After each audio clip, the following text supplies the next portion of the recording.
Good morning, good afternoon, good evening, everybody listening to us from all over the world.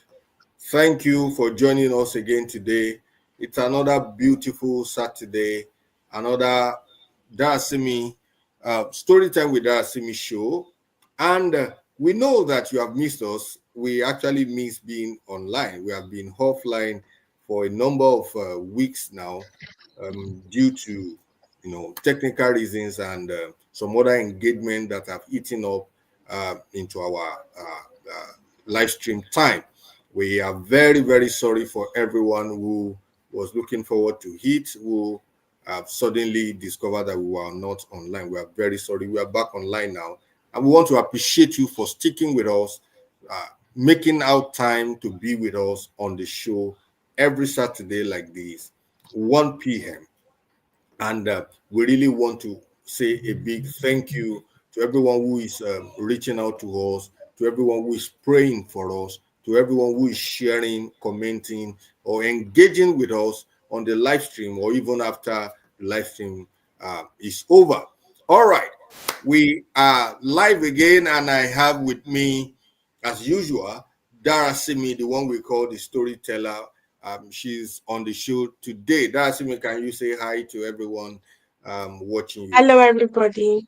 Um, Thank you everybody for joining again because we have not been alive for like 1 month now, and we're really sorry. Just that we had some other things to do, and we promise to make it up to you. And I hope that all of you will get blessed by what some of the reviews I've done in the book 21 Irrefutable Laws of Leadership. And anybody that is new here, we are reviewing the book 21 Irrefutable Laws of Leadership, and you can go watch the other episodes of the so you can be able to know what we are talking about here. Thank you, everybody. Thank you. Now, yes, that's right. That's right. 21 Irrefutable Laws of Leadership by John C. Maxwell is what we are reviewing. And today is episode 17. That means we have discussed 16 of the laws, and today we'll be discussing the 17th law of leadership. However, before we go ahead with that, I am your host, Pastor ATM, and I promise you it's going to be an exciting time. Trust me, Dasim is ready uh, to give you value for your time. All right, I'm going to be handing over to Darasimi now. The law of priorities, the law of priorities, the 17th law of the 21 irrefutable laws of leadership. Darasimi, are you ready for us?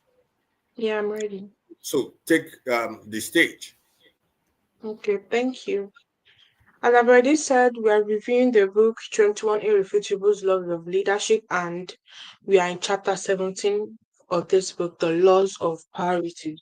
And when it comes to mind, priorities alone, don't let's remove the law of priorities. Let us say priorities. What are priorities? Priorities are like the things you give most. Let's say in your life, as a Christian now, in your life, let me say in my life, what is most important to me is the God I serve, my family, my friends, and my education.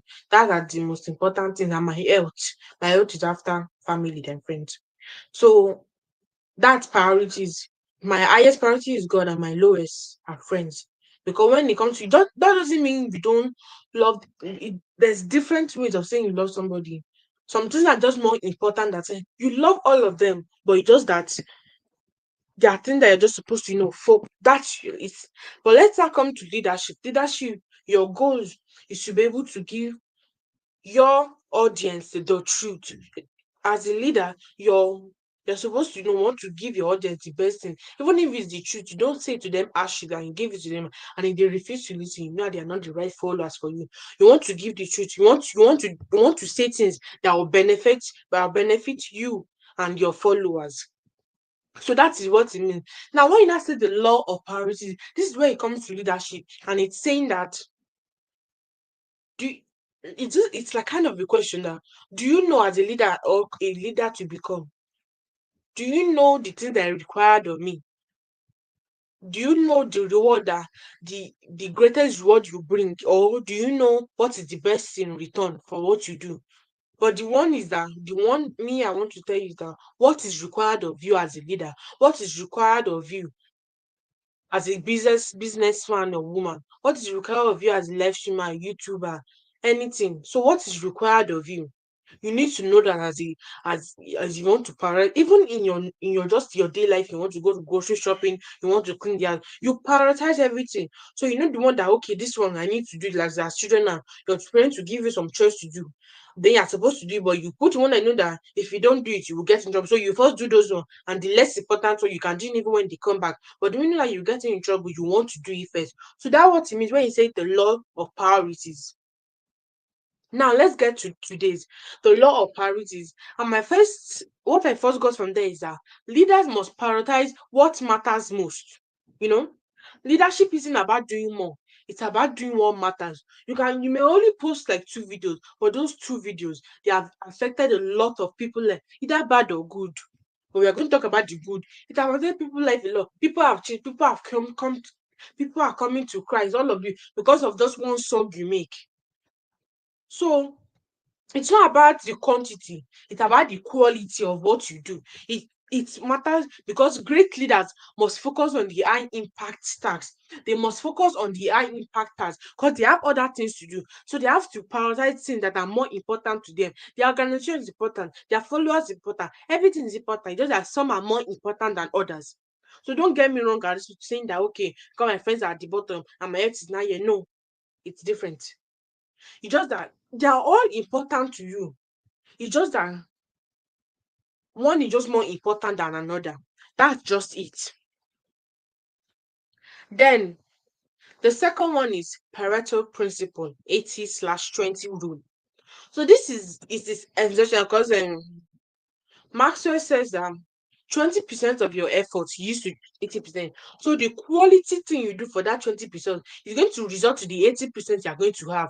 That's what it really means. So that's why I say that quantity doesn't matter. It's the quality of the thing you have. Why are things like Louis Vuitton, Gucci all expensive? Because they have quality. Not the quantity of what you buy, but that one thing that you buy, you know that you'll be able to keep it. Even for if it's for eternity, you can keep it because of the quality of it. You understand me now? So that's why I'm saying, and this one is saying that the 20% of your effort is going to be the 80% of your results. So leaders should identify and invest on the top 20% because they're the one that's going to result to the other 80%. Either in money, either in the people you're mentoring, the top 20% are going to result to the other 80%. So you get me now. And then, so in let's say in a class now, let's say in a class, there's going to be some students that they are top notch, amazing. They don't do any trouble. As soon as you tell them what to do, they will go on like that. But there are some, it's their network is not very stable. Sometimes when they're in the mood, they will do it. Sometimes if they want to work, they will work. But there are some people all day long, they will never even come for tests. They will skip classes. Why? Which one are you going to prioritize most? There are different views of teachers. If it was me, I'll prioritize both, but I'll prioritize the one that needs help more. Because that bad children, they may be going through something. So you have to talk to them in a way they will understand. You don't have to be all weekend and always giving them punishment. You have to understand somebody. But as well, you also have to prioritize the best students and encourage them that they can do more. You know, you always give them that motivation so they will want to do more. So that's why you don't need to be partial. You just have to give everybody what they understand, you know. Now, the 3 R's, and this is requirement, return, and reward. Requirement, return, and reward. Now, this is just saying that what is required of me, what gives the best return, and what brings the greatest reward. So this is coming. Let's put it in the illustration of a business person. As a business person, you want to invest in things that will profit you as well. So you first check what is required of me and hope it will not be a loss. And what I do now, is it going to give me a better thing? It's going to give me a more better profit, and the reward is going to be higher. So as a business person, that's how you think. But as a leader, you think, what is required of me that I have to give my followers? And what am I going to get in return after I teach them these things? and what is going to be my reward. But it's not all the time you get reward. You should also put that in your head. It's not all the time you're going to get reward. So you have to, but the first most important one, I said at the beginning, what is required of you. And first, you even have to, and I already said it before, that you need to be able to lead yourself before you can lead others. You need to be able to take care of yourself before you can take care of others. That's just how it works. So this question, put it in your head. What is required of you? What gives you the best return? And what brings the greatest reward? This is not, if you do it like this, even if it's small thing you do, you get a lot of awards. You get a lot of reward. So that's what it means. And now we go to delegations. Delegation is a strategic necessity, which means that leaders must, delegate tasks other than others can do. Leaders must delegate tasks others can do, freeing themselves to focus on what they only can do. So this means that there are some, let's put it, okay, a business owner cannot be the one selling the grocery, importing it and exporting it out. It cannot be the same person that will drive the truck that will take it, or the plane or the ship that will take it there. So that's why you have to spread it. And the thing you know that you do it best, you leave it to yourself. Things you know that you don't want anybody to touch, you will do it yourself. So as a leader, you have to be able to know. That's why I said share your wisdom around. So people can be at least, it's, they won't, you not give them everything, but at least they will to come to you if they are not struggling. So you need to be able to share some things as a leader. You need to be sharing even your wisdom and everything. You will share it to people. So because if you die now, there will be no more of you. If to be forgotten, because if you don't raise men, there's no point of what you are doing. If it doesn't become something that people are going to remember. So you have to, as let's say, as a apostle or a pastor, you want to mentor people. So that when you go, they'll be able to be like, oh, this is what he taught me. And I know that this is what may he rest in peace, other than saying bad thing about you. So you need to mentor and raise people. Part of your knowledge, you share it to others as well. So they can, everybody's God. No, God did not give everybody that, everybody works in different level. So the level you are in and somebody that is lower than you, you can share your wisdom with that person. Not everybody can be a leader.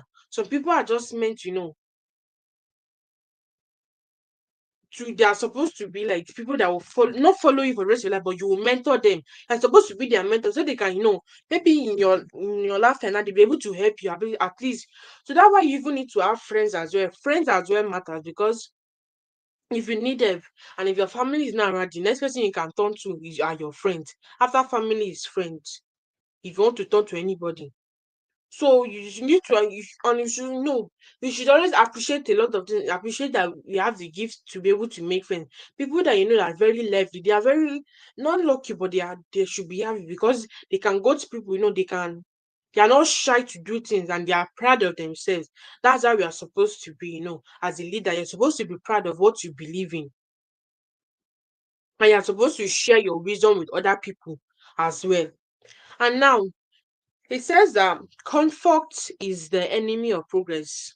And what it means by this is that when you're always in your comfort zone, when you're always in your comfort zone, you won't be able to stretch your wings, spread your wings properly, and you just be crouched somewhere.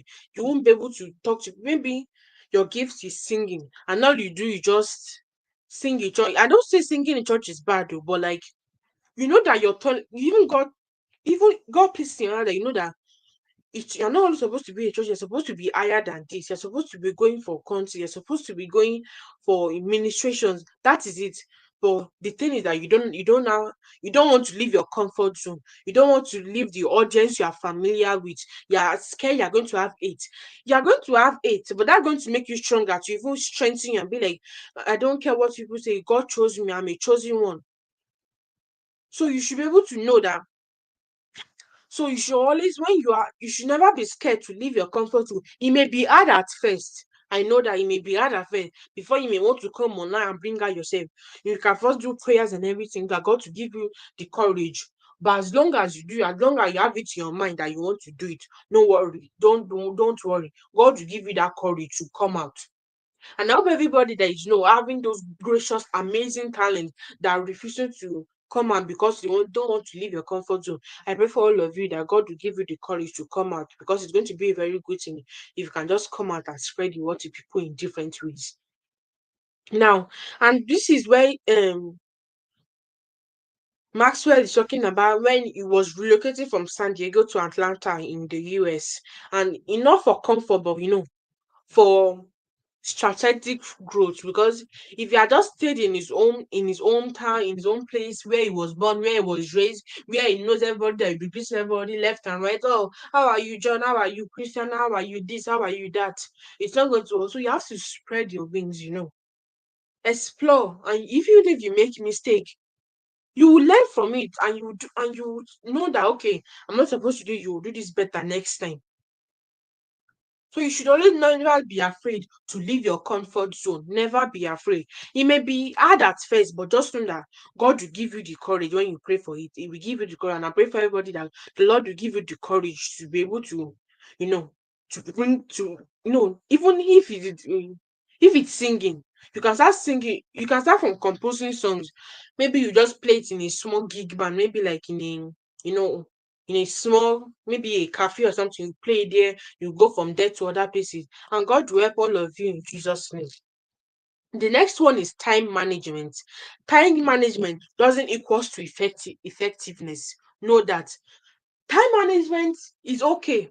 Time management is okay, but if you don't prioritize the right tasks, you won't know what to do. And there's always the right thing for everything.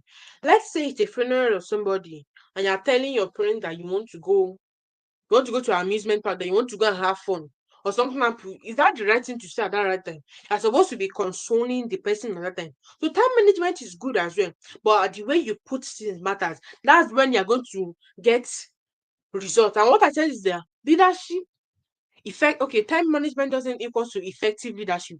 Managing time is useful, but prioritizing the right tasks, it's what drives real results. Prioritizing the right tasks is what drives real results. It is what is effective, not time management is good, but it's prioritizing the right tasks. That is what is effective. That is what equals to effective leadership. Now, this is kind of a this is kind of, joined together with the second one. But I'm going to say, you say that invest in your top performance. I already said that, always give your best to encourage them and motivate them. But then what he said, leaders should spend more time developing the top 20% of their team, those who multiply impact across the organization. There's always going to be the best among, even if it's the poorest thing, it's not going to be the best among all of them. There must be one person that is better than all of them. So, as a leader, you have to focus on those 20% and let them mentor the other people. So that 20% they'll be able to, because they're the one that gives great impact on the people, on the organization. So you give them the mentoring you need to give them, you give them the advice they need, everything, you give it to them. So you need to be able to. I don't really want to talk much about it, but I did talk about it at the second part. So you just see that leaders should spend more time in developing, because they are developing. And you know that when you know that somebody has talent, you want to help the person to just have that courage. You want to help the person. So you should always focus on them. Not always, no, that's not what I mean. Like, focus on them more than your other, so that way, even if you mentor them, they can be able to help you to share the wisdom you gave them to the other 80% of the organization, because they are the one that gives the most impact to the organization. Now, the ninth one says that priorities must be re-evaluated regularly, which means that sometimes what may matter, not what I mean today or tomorrow, what may matter today now may not matter. Now the whole IPs, let's say, let's put it in electronics. Apple now is it's blowing. But we don't know. Maybe in, let's say, 2035 now, there can be another model, and Apple will just be like, it will just go down. Everybody's IPing when you get your iPhone, everybody's IPing up and all of that. Maybe let's say in 2025, another person will make another thing, and everybody start hyping about it. So you need to be able to reevaluate your priorities, because what may matter today may not matter tomorrow anymore. During the 1980s, that was during the Industrial Revolution. That's when trains were first made. So people could actually leave their hometown now and be like, I want to go on vacation, but now it's not really that of a big deal anymore. You can just take plane, you can go to France, you can go to the Bahamas, you can go anywhere now. But that time it was a really big surprise for everybody. It's even only rich people that could go. Poor people could not, go around. They had to just stay where they were. So the what may matter today may not matter tomorrow. What mattered yesterday, it doesn't really matter now.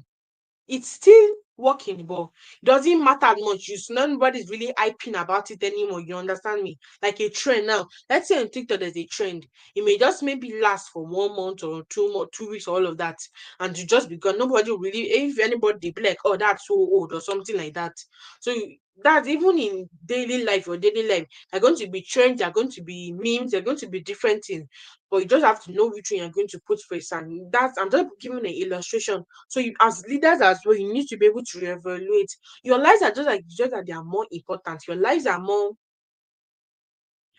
other people too, their lives are important. They have other things to do. Them too, they have their own daily life to go on. Your own daily life is different from theirs. And then that thing that just because somebody and another thing before I said something is trend that don't mean if you don't feel comfortable, I just want to bring it that if you don't feel comfortable doing something, you don't have to do. Because I don't talk about trend now. Some people they can go and do trend and overdo it. So sometimes it's something that that okay, I feel comfortable doing that. Okay, something I want to do, that's okay.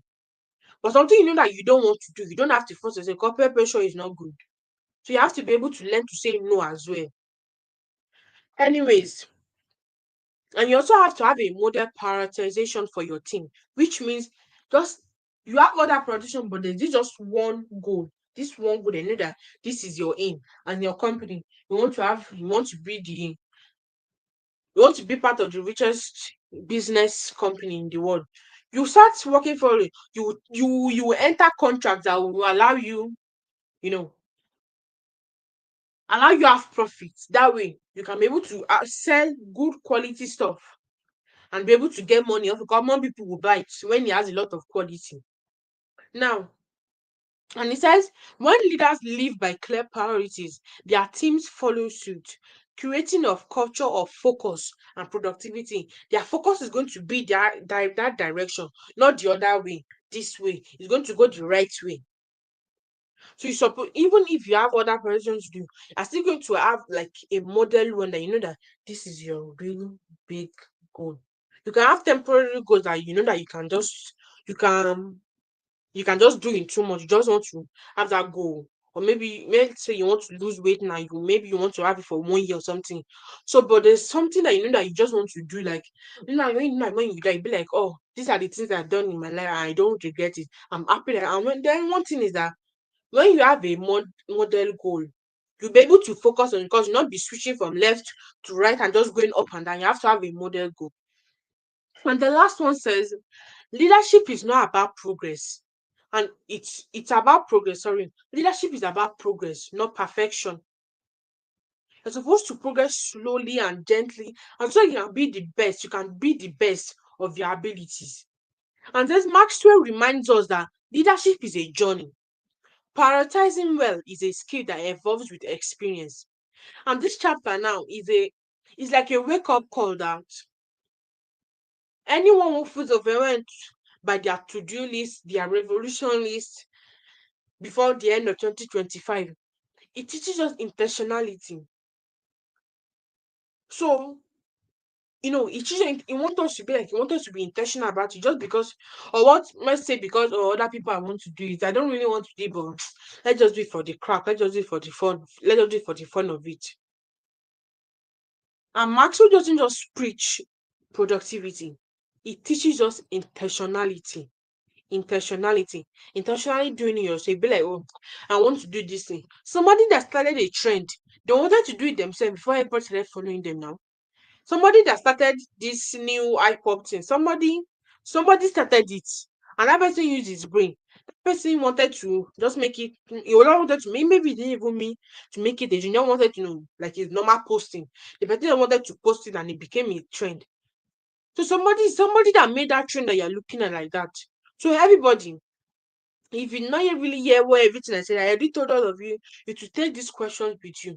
what is required of you as a leader, as a business person, really anything. What gives the best return for profit and what brings the greatest reward. And you should always know that you should always leave your comfort zone. Always try spreading your wings. And don't and Marshall always teaches that don't it doesn't only preach about productivity but intentionality. And what me I got from that, what is required of you.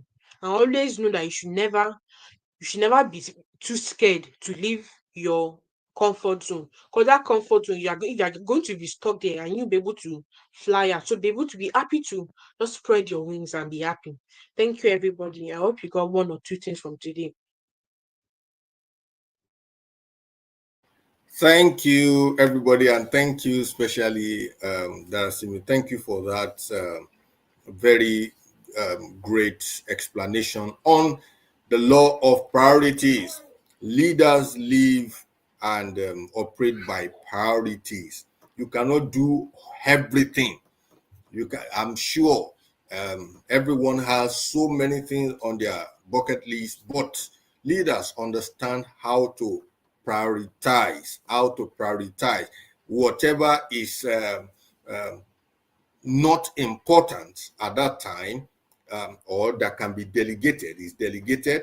Whatever is important and urgent can be done. Whatever is important but not urgent, you can make a list of that and then be able to prioritize, ensure that you give your attention to what is most important and most urgent. One thing that Asimi said that I don't want you to lose sight of is that intentionality matters. Intentionality. You have to be intentional about your priorities. You have to be intentional about it, and your followers will follow suit when they see you being intentional about your priorities. It will become a culture that they naturally walk by or flow by. All right. If you want, let me not recap everything. You may rewatch this live stream and watch other episodes of this review of the 21 irrefutable laws of leadership. They've been enlightening. They are such that will open your heart to the act of leadership. The art of leadership. Once again, thank you, Darasimi, and for everyone who has joined with us on the show, who has dropped comments, likes, or share. Thank you so much, and we pray that God will bless you. And till we come your way again next week, the same time, we pray that the blessings of the Lord will go with you, that His mercy will be upon you, and it will prosper you in all that you do. Darasimi, do you have something to say as we step out? No, I just have to say that everybody should just have the courage to leave their comfort zone. I hope everybody got at least I gave you three most important notes that don't ever leave your comfort zone. Marcel preaches not only productivity but intentionality and what is required of you as whatever you want to be. Thank you, everybody, and I hope you are blessed. And bye. Thank you, and God bless you.